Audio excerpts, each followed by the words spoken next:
26 வந்து டிஎம்கே தான் போட போறேன். கட்டாளி தான் போடுவோம். டிஎம்கே தான் போடுவோம். 26க்கு விஜய்க்கு தான் போட போறேன். டிஎம்கே. 26 பிஎம்கே கூட்டணி எதுவும் அதுக்கு தான் போடுவோம். திமுக தான் போடுவோம். 26ல டிஎம்கே கூட்டணி கொடுப்போம். 26 வந்து திமுக கூட்டணி வந்தால் விசிக்கு எழுச்சி தமிழ் தலைவருக்கு தான் பண்ணுவோம். யார் போடணும் விஜய் போடுவான். 26 கேப்டன் தான் டிஎம்கே தான். எப்பயுமே பாமக தான் போடுவோம். அவன் பாமக நிற்கிறேன் அதில் போடுவோம். அதே பிஜேபிக்கு தான் போடுவோம். அதே அண்ணா திமுக தான் போடுவோம். இப்பயும் அந்த இடத்துல தான் போடுவான். எடப்பாடிக்கு போட்டுருவாரு.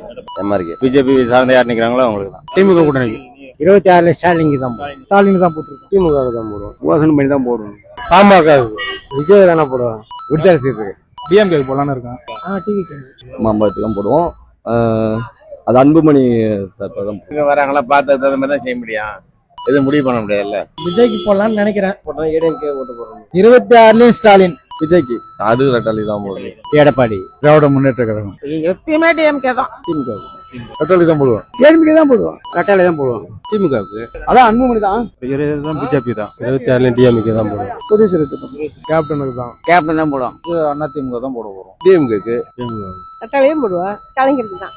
முக ஸ்டாலின். விஜய் தான் போடுவோம். போகதான் தெரியும். அண்ணா திமுக நபரா இருக்குமோ இல்லையோ நான் இப்ப விஜயகாந்துக்கு தான் போடுவோம். கட்டாளைக்கு தான் போடுவான். அதே டிஎம்கே தான். எடப்பாடி தான் போட்டான். போன வருஷம் திமுக போட்டுது.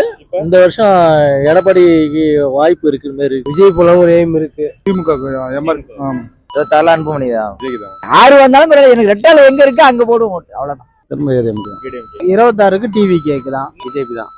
மோடிஜிக்கு போலான்னு இருக்கோம். அதுவும் பாமக தான்.